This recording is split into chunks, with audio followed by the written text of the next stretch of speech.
Getanya boleh membuat pilihan dalam hidup, tetapi yang menentukan pilihan dalam hidup getanya adalah puamanteng yang kan putuskan oleh Allah.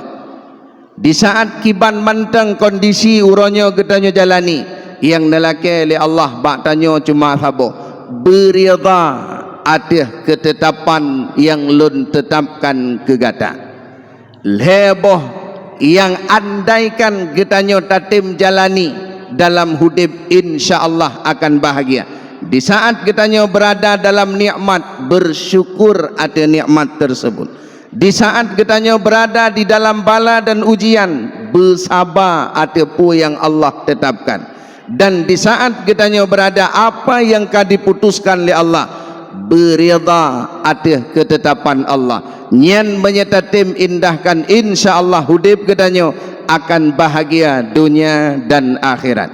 Tetapi bila mana hantatim indahkan sesuai dengan sebuah hadis qudsi yang dipegah oleh Allah, man lam yashkur ala na'mai, tiberang kata buh inang buh agam yang handitim syukur segala bentuk nikmat yang kalunbi ke hambanya, walam yasbir ala balai, haitim sabar di atas ujian yang lun berikan, walam yarda fi qada'i, haitim senang hati di atas segala ketetapan yang lun tetapkan.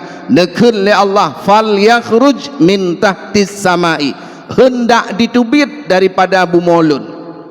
Neusi getanya oleh Allah, kan sekedar neusi wal yatlub rabban siwai, aci cari Tuhan lain selain lun, kata Allah.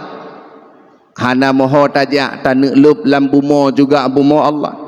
Wate hanta tempatih aturan Allah lam hudip, susah hudip. Menyamanan orang silul heboh hal kondisinya, mari katanya indahkan. Insya-Allah hudip katanya mulai di dunia hingga di akhirat akan mendapat kebahagiaan. Amin ya rabbal alamin.